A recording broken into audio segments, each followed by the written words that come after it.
ધોરણ 7 chapter number 3 માહિતીનું નિયમન.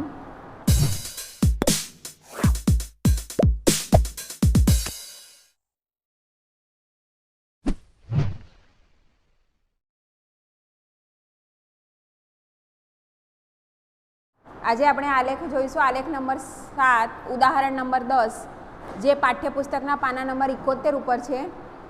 એમાં જો ગણિતના શિક્ષક એ જાણવા માગે છે કે ત્રિમાસિક પરીક્ષા પછી અપનાવવામાં આવેલી શિક્ષણની નવી પદ્ધતિ અસરકારક હતી કે નહીં. તેણે નબળા વિદ્યાર્થીઓના ત્રિમાસિક કસોટીના 25માંથી અને 6 માસિક કસોટીના 25માંથી ગુણ લીધા. હવે અહીંયા આપણને ગુણનો ચાર્ટ આપ્યો છે, તેના પરથી આલેખ બનાવવાનો છે. તો અહીંયા આલેખ કેવો હશે? એક ત્રિમાસિક છે ને એક 6 માસિક છે. એટલે આ બે એક્ઝામ છે તો આપણે આલેખ કેવો દોરાશે? દ્વિલંબ આલેખ દોરાશે, જે રીતે આપણે ગયા પિરિયડની અંદર દોર્યો હતો તેવી રીતે. તો આપણે આપણો આલેખ જોઈએ, દ્વિલંબ આલેખ. હવે એની અંદર જો આપણો જે ગુણ છે એ કેવા છે? 10, 15, 18, 16, 20 જેવા. તો અહીંયા આપણે સ્કેલ માપ શું લઈશું? પ્રમાણ માપ શું લઈશું? કે પ્રમાણ માપ 1 એકમ બરાબર 5 ગુણ. હું અહીંયા લઉં છું પ્રમાણ માપ 1 એકમ બરાબર 5 ગુણ.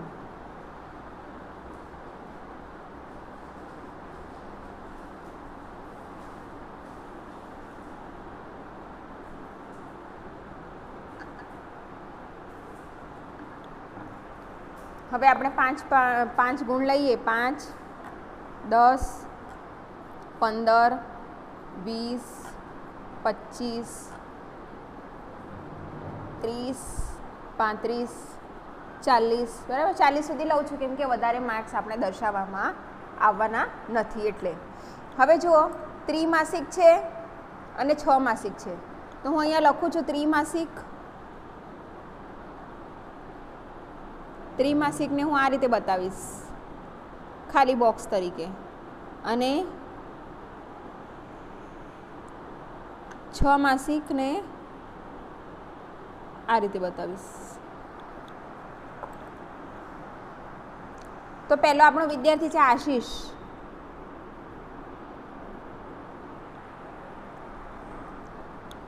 તો આશીષના ત્રિમાસિક ગુણ છે 10.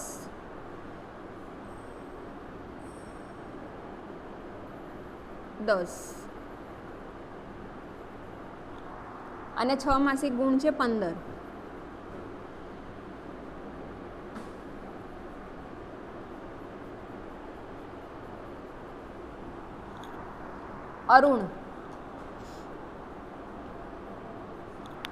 અરુણના ત્રિમાસિક ગુણ છે 15.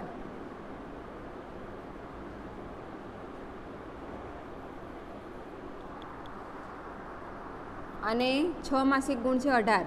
એટલે 15, 16, 17 ને 18. આમાં એક લીટી બરાબર 1 ગુણ થશે.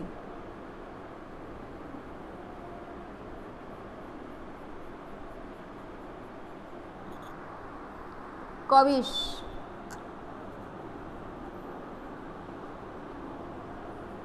એના ત્રિમાસિક ગુણ છે 12. આ 10, 11 અને 12.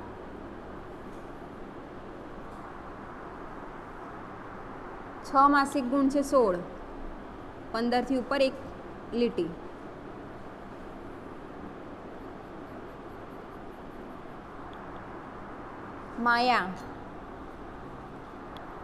માયાના ત્રિમાસિક ગુણ છે 20.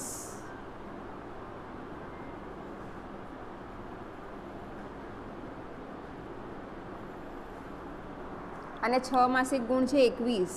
એટલે એક જ લીટી ઉપર આવશે ખાલી.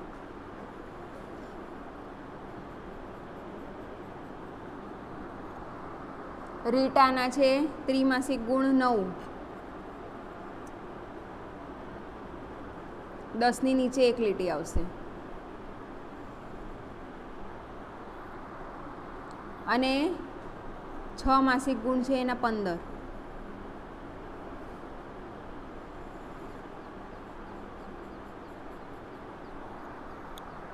આ રીતે આપણે દ્વિલંબ આલેખ દોરવાનો છે. પ્રશ્નોના જવાબો જોઈ લઈએ. પ્રશ્નોના જવાબો છે આપણા. પ્રશ્નો છે કે કયા વિદ્યાર્થીના ગુણમાં સૌથી વધારે સુધારો જોવા મળે. હવે આલેખ ન જોતા આપણે અહીંયાથી બી જોઈએ તો આપણને ખ્યાલ આવી જાય છે કે રીટાના શું હતા, ત્રિમાસિકમાં 9 જ માર્ક્સ હતા અને પછી એના કેટલા માર્ક્સ થઈ ગયા 6 માસિકમાં 15 માર્ક્સ. તો અહીંયા કયા વિદ્યાર્થીના ગુણમાં વધારે સુધારો જોવા મળે છે? તો રીટાના ગુણમાં વધારે સુધારો જોવા મળે છે. કયા વિદ્યાર્થીના ગુણમાં ઓછો સુધારો જોવા મળ્યો? તો જો માયાના ગુણમાં ત્રિમાસિકમાં 20 માર્ક્સ હતા અને 6 માસિકમાં 21 થયા. તો અહીંયા લખીશું માયાના ગુણમાં ઓછો સુધારો જોવા મળ્યો.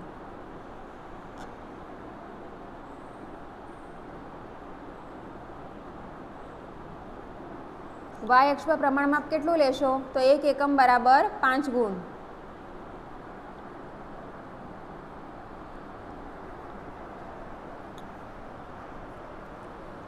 એક એકમ એટલે કે જે એક બોક્સ આપણે લઈએ છીએ એને આપણે 1 એકમ કહીએ છીએ. તો 1 એકમ બરાબર 5 ગુણ. આગળનો 8મો આલેખ જોઈએ. પાઠ્યપુસ્તકના પાના નંબર 71-72 પર આપેલો છે. 4 કંપનીઓ ABCD દ્વારા બનાવેલ ઘડિયાળ પાણી અવરોધક છે. તો તે ઘડિયાળ લીક થાય છે કે કેમ તેની તપાસ વિશેની માહિતી નીચે પ્રમાણે આપેલી છે. માહિતીનો દ્વિલંબ આલેખ રચો. તે ઉપરથી નક્કી કરો કે કઈ કંપનીની ઘડિયાળ વધારે સારી છે અને કઈ કંપનીની ઘડિયાળ સારી નથી. હવે કંપની ABCD છે, ચકાસેલ ઘડિયાળ અને લીક થયેલ ઘડિયાળ.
હવે જો અહીંયા દરેક કંપનીએ છે ને ચકાસણીમાં લીધેલી જે ઘડિયાળો છે એનો આંકડો સરખો છે. કેટલો છે? 40 છે.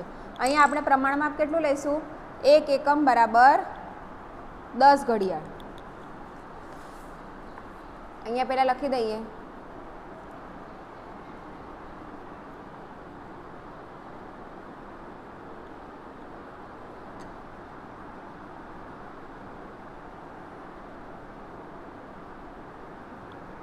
હવે જો દરેક કંપનીએ 40 ઘડિયાળો લીધેલી છે. 10, 20, 30 અને 40. હવે જો કેટલી કંપનીઓ છે? કંપની A છે, B છે, C અને D. તો હવે હું જે ચકાસેલ ઘડિયાળની સંખ્યા છે એને બોક્સ વડે દર્શાવીશ.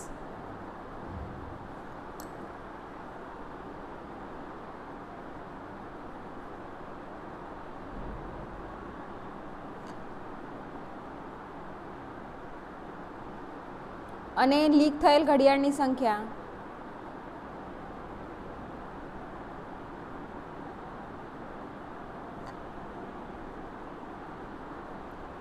આ રીતે બતાવીશ. તો હવે કંપની A માટે ચકાસેલ ઘડિયાળ તો સેમ જ છે એટલે 40 જ બતાવવાની છે આપણે.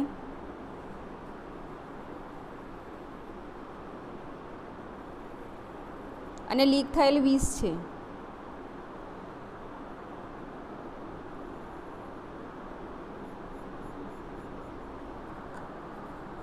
A company.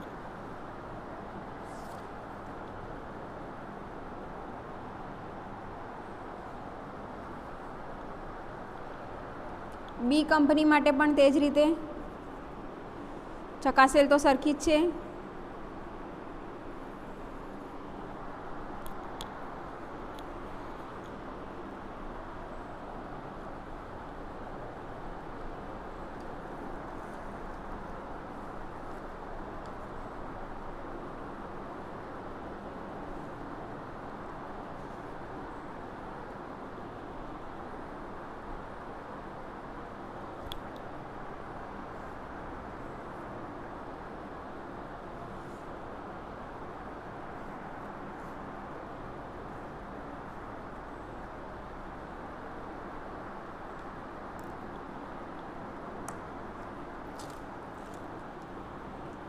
અને લીક થયેલી ઘડિયાળ કેટલી છે આપણે જોઈએ 10 છે.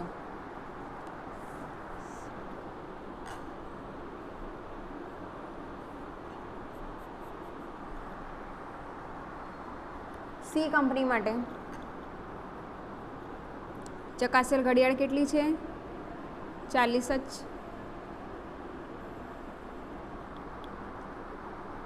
અને લીક થયેલ છે 15. હવે 15 એટલે અહીંયા જુઓ 10/5 કરીએ એટલે એક લાઈન બરાબર આપણે કેટલા લેવાના છે 2. એટલે અહીંયા જુઓ અહીંયા 10 છે 11 12 13 14 અને હાફ એટલે 15 થશે.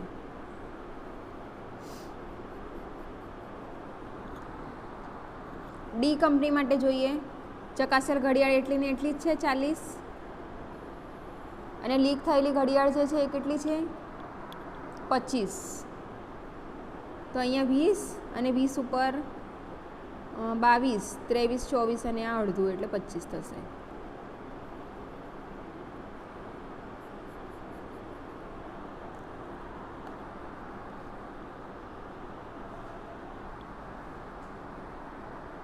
અહીંયા શું આવશે ઘડિયાળ અને અહીંયા આવશે કંપની. હવે આના પરથી આપણે પ્રશ્નના જવાબો લખવાના છે. જોઈ લઈએ આપણે પ્રશ્નો.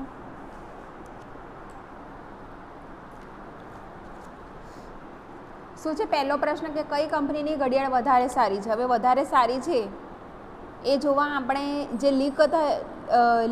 જે લીક થયેલું છે જેનું લીકેજ ઓછું હોય એ કંપનીની ઘડિયાળ કેવી કહેવાશે સારી કહેવાશે. બરાબર. અહીંયા તો આપણે લખી શકીએ કે દરેક કંપનીની ચકાસેલ ઘડિયાળની સંખ્યા સરખી છે પરંતુ લીક થયેલ ઘડિયાળમાં બી કંપનીમાં લીક થયેલ ઘડિયાળની સંખ્યા કેવી છે ઓછી છે માટે વધુ સારી કઈ છે. એક મિનિટ આની અંદર બી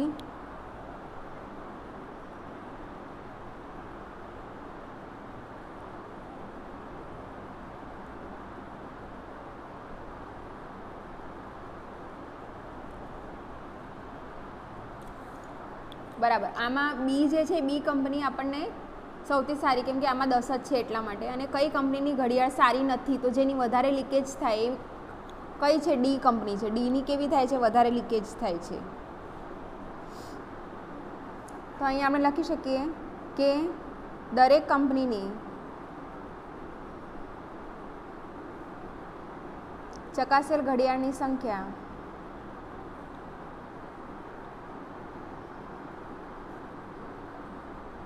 સરખી છે પરંતુ લીક થયેલ ઘડિયાળમાં બી કંપનીની ઘડિયાળ ઓછી છે ઓછી લીક થયેલ છે માટે બી કંપની શું છે વધુ સારી છે. બી કંપની વધારે સારી છે. હવે કઈ કંપનીની ઘડિયાળ સારી નથી તો જેની વધારે લીકેજ થાય છે તે ચકાસેલ ઘડિયાળ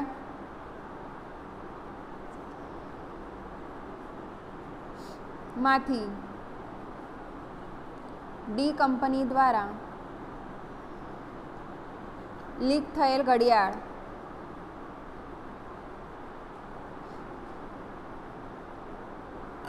વધુ છે માટે ડી કંપનીની ઘડિયાળ સારી નથી.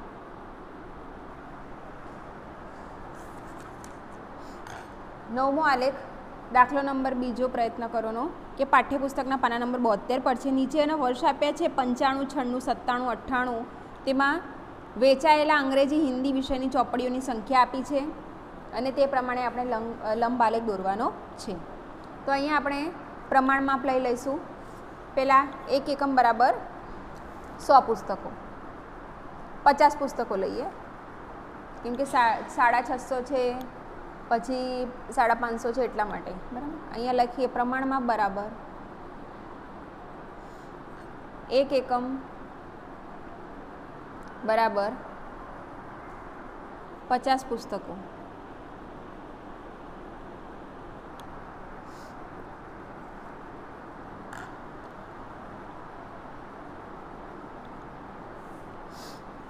અહીંયા લઈએ 50, 100, 150, 200, 250, 300, 350, 400, 450, દરેકમાં 50-50નો વધારો થશે. 500, 550, 600, 650, 700, 750 અને 800. હવે અહીંયા બે વિષય છે જેને હું અંગ્રેજી આ રીતે બતાવીશ અને હિન્દી આ રીતે બતાવીશ. તો હવે 1995ની વાત કરીએ તો 1995માં ચોપડીઓનું વેચાણ, અંગ્રેજી ચોપડીનું વેચાણ થાય છે 350 જેટલું, 350 પુસ્તકો જેટલું.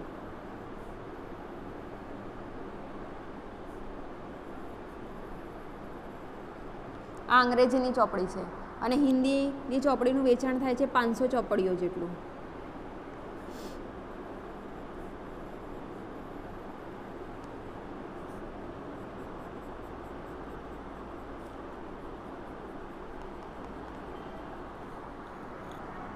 પછી 1996માં અંગ્રેજીની ચોપડીનું વેચાણ થાય છે 400.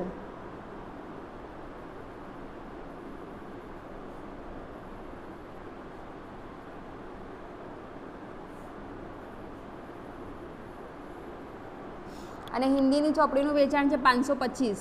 એટલે અહીંયા 500 છે અને આપણે શું કરવાનું, 50/5 કરીએ તો 10 આવે, બરાબર. તો એક લાઈન બરાબર 10 પુસ્તકો લેવાના છે. તો આપણને કીધું છે 525, તો અહીંયા એક લાઈન બરાબર 510, બીજી લાઈન બરાબર 520 અને ત્રીજીમાંથી અડધી લાઈન આવશે ત્યાં આવશે 525.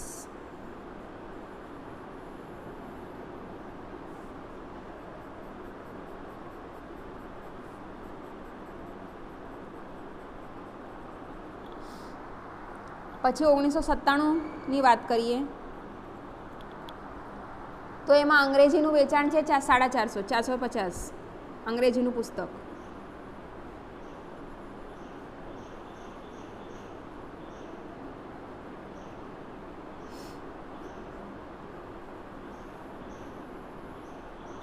અને હિન્દીની ચોપડીનું વેચાણ છે 600 જેટલું.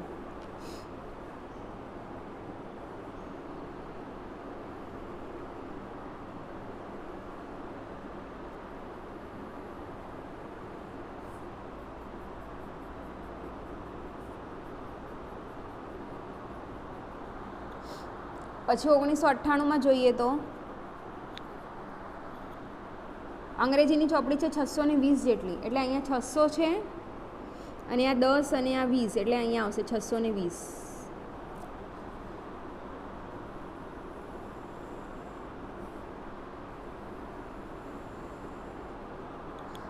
અને હિન્દીની ચોપડી છે 650, 650.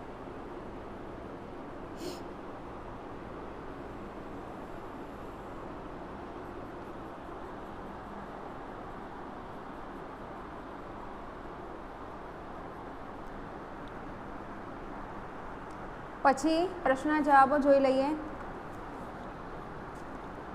હવે જુઓ, પ્રશ્ન છે આપણો કે કયા વર્ષમાં બંને ભાષાના પુસ્તકોના વેચાણ વચ્ચેનો તફાવત ઓછો જોવા મળ્યો છે. તો હવે આપણે આલેખ ઉપરથી જોઈએ તો 1998માં વેચાણમાં કેવો છે, ઓછો તફાવત જોવા મળ્યો છે. અહીંયા આપણે જોઈએ, અહીંયા અંગ્રેજી 1998માં 620 પુસ્તકો વેચાયા છે અને હિન્દીના 650 પુસ્તકો વેચાયા છે. તો કયા વર્ષમાં બંને ભાષાના પુસ્તકો વચ્ચેનો તફાવત ઓછો હતો? તો અહીંયા આપણે લખી શકીએ કે 1998ના વર્ષમાં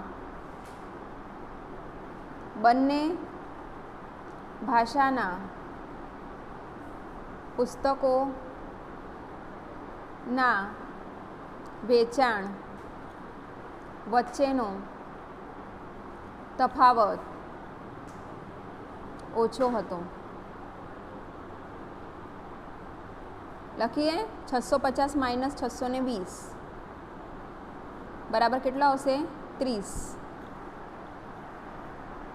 પછી જુઓ કયા વર્ષમાં બંને ભાષાના પુસ્તકોના વેચાણ વચ્ચેનો તફાવત સૌથી વધારે હતો. તો સૌથી વધારે આપણને શામાં જોવા મળે છે?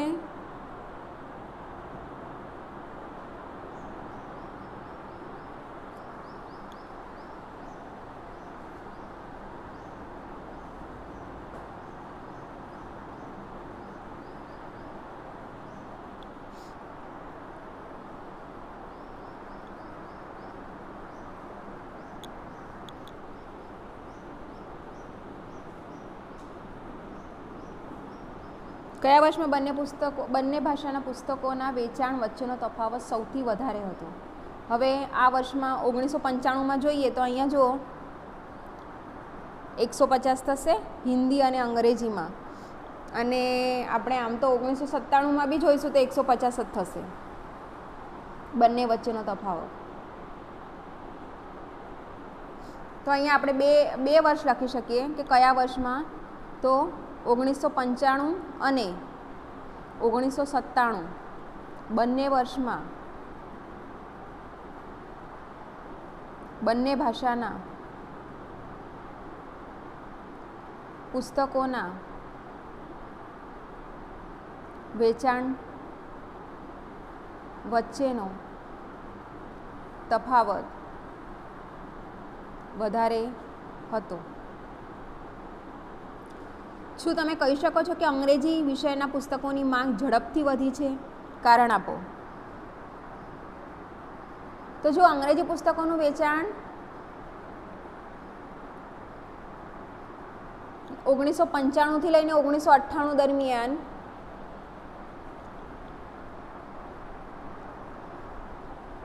$350 થી લઈને 620 છે, એટલે બંનેનો તફાવત જોઈએ તો કેટલો થઈ જશે? 270. તો શું તમે કહી શકશો કે અંગ્રેજી? તો હા, કારણ કે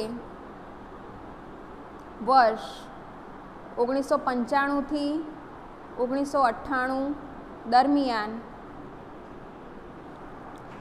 અંગ્રેજી ભાષાના પુસ્તકોનું વેચાણ 620 ઓછા 350 એટલે કેટલું? 270.